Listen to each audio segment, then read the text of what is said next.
Hello everyone. आज के हमारे लेक्चर का टॉपिक है कोरल रीफ, प्रवाल भित्तियाँ। हम बात करेंगे इन रंग बिरंगी प्रवाल भित्तियों के बारे में। इनका निर्माण कैसे होता है, किन परिस्थितियों में इनका निर्माण होता है और ये कहाँ कहाँ इनका वितरण पाया जाता है। सबसे पहले देखते हैं प्रवाल भित्तियाँ हैं क्या। प्रवाल भित्तियाँ समुद्र में एक जीव पाया जाता है जिसे मूंगा या कोरल पॉलिप कहा जाता है, और जो प्रवाल भित्तियाँ हैं उनका निर्माण इसी समुद्री जीव के अस्थिपंजरों से होता है। और सपोज करें कि जो मूंगा है वो समुद्र में बहुत से मूंगे पाए जाते हैं, कोरल पॉलिप, और जब कोई मूंगा की मर जाता है तो उसके जो अस्थिपंजर हैं उस पर दूसरा मूंगा अपना घर बना लेता है। क्योंकि ये कैल्शियम कार्बोनेट से बने होते हैं और मूंगा जो कि कैल्शियम कार्बोनेट सिक्रेट करता है और उसी के फलस्वरूप ये चट्टान नुमा आकृतियाँ बनती जाती हैं। इस तरह से एक तरह से हम कह सकते हैं कि जो प्रवाल भित्तियाँ हैं, जो कठोर चट्टानें हैं समुद्र के किनारे, वो कोरल पॉलिप या मूंगे की देन है, और कैल्शियम कार्बोनेट बाद में सख्त होकर के चट्टान का रूप धारण कर लेता है। इस तरह से प्रवाल भित्तियों का निर्माण होता है। अब आगे देखते हैं हम कि ये कौन सी स्थान पर पाए जाते हैं, इनके लिए, इन मूंगे के लिए कौन सी आवश्यक दशाएं उपयुक्त हैं। प्रवाल जो मुख्यतः उष्णकटिबंधीय क्षेत्र में पाए जाते हैं, 0 डिग्री से लेकर के उसके आसपास के क्षेत्र में इनका विकास के लिए आइडियल कंडीशंस हैं। और इनके जीवित रहने के लिए जो समुद्री तापमान है, ये याद रखें कि समुद्री तापमान की बात हो रही है, वायुमंडलीय नहीं। 20 डिग्री सेंटीग्रेड से 21 डिग्री सेंटीग्रेड तापमान की आवश्यकता होती है। प्रवाल या मूंगा जो है वो कम गहरे क्षेत्रों में पाए जाते हैं और यह 200 से 250 फीट से अधिक गहराई में मर जाते हैं, क्योंकि इनको जो मूंगा है उसके अंदर एक शैवाल पाया जाता है जो जिसे जूजेंथली कहते हैं, और वो जूजेंथली प्रवाल को भोजन प्रदान करता है, क्योंकि प्रकाश संश्लेषण की क्रिया से जूजेंथली भोजन बनाता है और मूंगे को भोजन प्रदान करता है। और उसकी एवज में मूंगा जूजेंथली को एक तरह से घर प्रदान करता है, क्योंकि जूजेंथली जो शैवाल है वो प्रवाल के अंदर ही निवास करता है। इस तरह से दोनों एक दूसरे के सहजीवी हैं। आगे जब हम कोरल ब्लीचिंग या प्रवाल विरंजन पढ़ेंगे तब उसमें हम देखेंगे कि किस तरह से दोनों एक दूसरे के सहजीवी हैं। प्रवाल के विकास के लिए स्वच्छ जल आवश्यक है, क्योंकि अवसाद के कारण प्रवाल का मुंह बंद हो जाता है और वो मर जाते हैं। अत्यधिक प्रवणता प्रवाल के विकास के लिए भी हानिकारक है, और अत्यधिक लवणता भी इसके विकास के लिए बाधक है। धाराएं, जो समुद्री धाराएं, आगे हम एक लेक्चर समुद्री धाराओं पर करेंगे जिसमें समुद्री धाराएं भी प्रवाल के लिए लाभदायक हैं, क्योंकि ये उनके लिए भोजन लेके आती हैं। तो ये तो थी आइडियल कंडीशंस, जो आवश्यक दशाएं इनके पनपने के लिए ज़रूरी थी। अब हम वितरण यदि देखें तो जो ज़्यादातर जो प्रवाल हैं वो भूमध्य रेखा से और 30 डिग्री के बीच में ही पाए जाते हैं। आगे हम मैप में भी देखेंगे। और जो सर्वाधिक प्रवाल जहाँ पाए जाते हैं वो है दक्षिण पूर्वी एशियाई क्षेत्र, जिसमें लगभग 30% जो टोटल प्रवाल हैं वो वहाँ पाए जाते हैं। प्रशांत महासागर में भी, माइक्रोनेशिया और पापुआ न्यू गिनी में भी प्रवाल पाए जाते हैं। भारत में जो प्रवाल वाले क्षेत्र हैं वो है मन्नार की खाड़ी, लक्षद्वीप, अंडमान निकोबार। वितरण आप देखें तो जो ये येलो एरिया है, सबसे पहले तो आप ये देखें कि 0 डिग्री से 30 डिग्री के बीच में लगभग आप यहाँ से देखें, ये 23.5 डिग्री की रेखा है, कर्क रेखा, ये मकर रेखा है। तो आप 0 से 30 तक लगभग, और यहाँ भी सॉरी, इनके बीच में इनका वितरण पाया जाता है, क्योंकि इससे ऊपर जो है वो यहाँ समुद्री तापमान कम है, इसलिए उनके लिए वो वहाँ पर उनका विकास बाधित हो जाता है।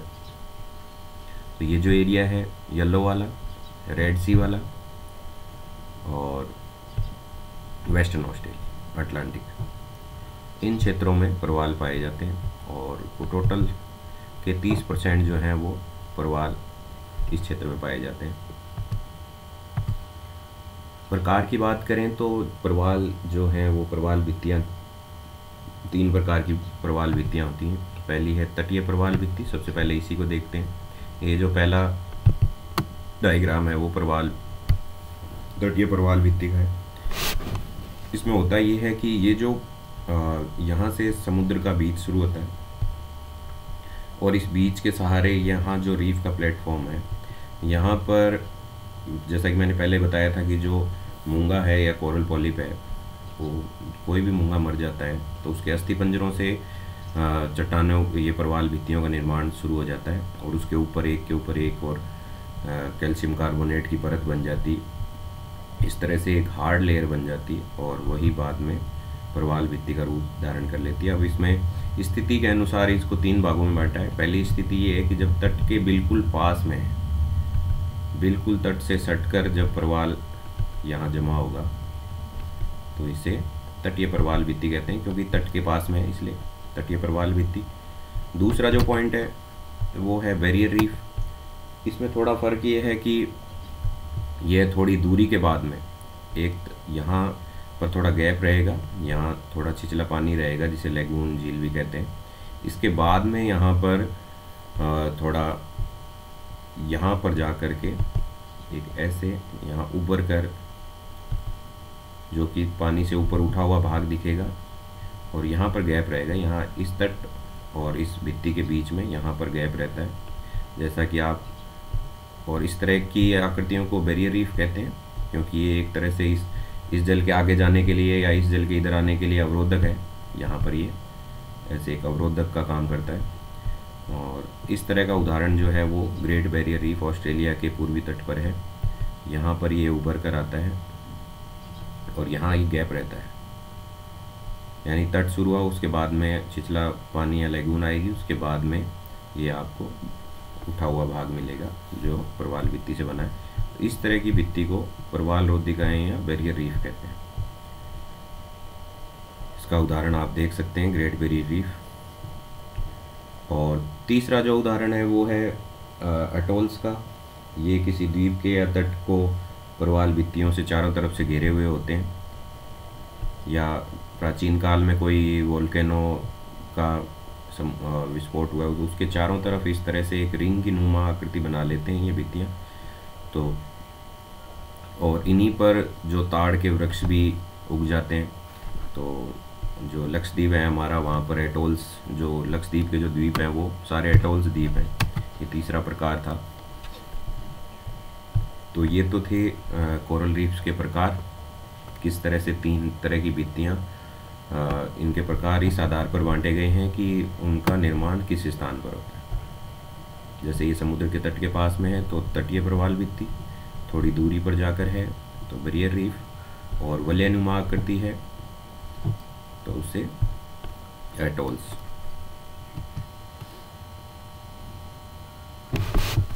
अब है एक जो एक ज्वलंत मुद्दा है, करंट का टॉपिक है कि प्रवाल विरंजन या कोरल ब्लीचिंग क्या है। जैसा कि स्टार्टिंग की स्लाइड्स में आपने देखा था कि जो कोरल्स हैं वो काफ़ी रंग बिरंगे होते हैं, इस तरह से आप देखिए, और जो प्रवाल विरंजन के बाद में या कोरल ब्लीचिंग के बाद में वो एकदम वाइट कलर के हो जाते हैं। अन्यथा जो प्रवाल वो काफ़ी सुंदर होते हैं और रंग बिरंगे होते हैं। फिर से उसी पे आते हैं। ये देखिए, यहाँ पर जो स्थिति है वो कोरल ब्लीचिंग की है कि प्रवाल का विरंजन हो चुका है, जो अपना कलरफुल जो पार्ट था वो खो चुके हैं। इसका कारण ये है कि स्टार्टिंग में हमने पढ़ा था कि इसके लिए प्रवाल के जो विकास के लिए जो उपयुक्त तापमान है समुद्र का वो 20 से 21 डिग्री, कुछ कुछ बुक्स में 20 से 25 भी है। तो उससे अगर ज़्यादा तापमान होता है, या ये कहें कि फ़िलहाल ग्लोबल वार्मिंग के कॉन्टेक्स्ट में हम देखें तो तापमान विश्व का बढ़ रहा है और उसी के फलस्वरूप समुद्र का तापमान भी बढ़ रहा है। तो जो कोरल जो है उसमें जो शैवाल है जूजैंथली, वो ज़्यादा तापमान सहन नहीं कर पाता है और उसका विरंजन हो जाता है, वो बिखरने लगता है, टूटने लगता है। और शैवाल जब निकल जाता है, शैवाल के कारण ही इनका रंग बिरंगा था। और जब शैवाल मर जाता है, जूजैंथली मर जाता है, तो उसके बाद में सिर्फ ये वाइट कलर ही रह जाता है।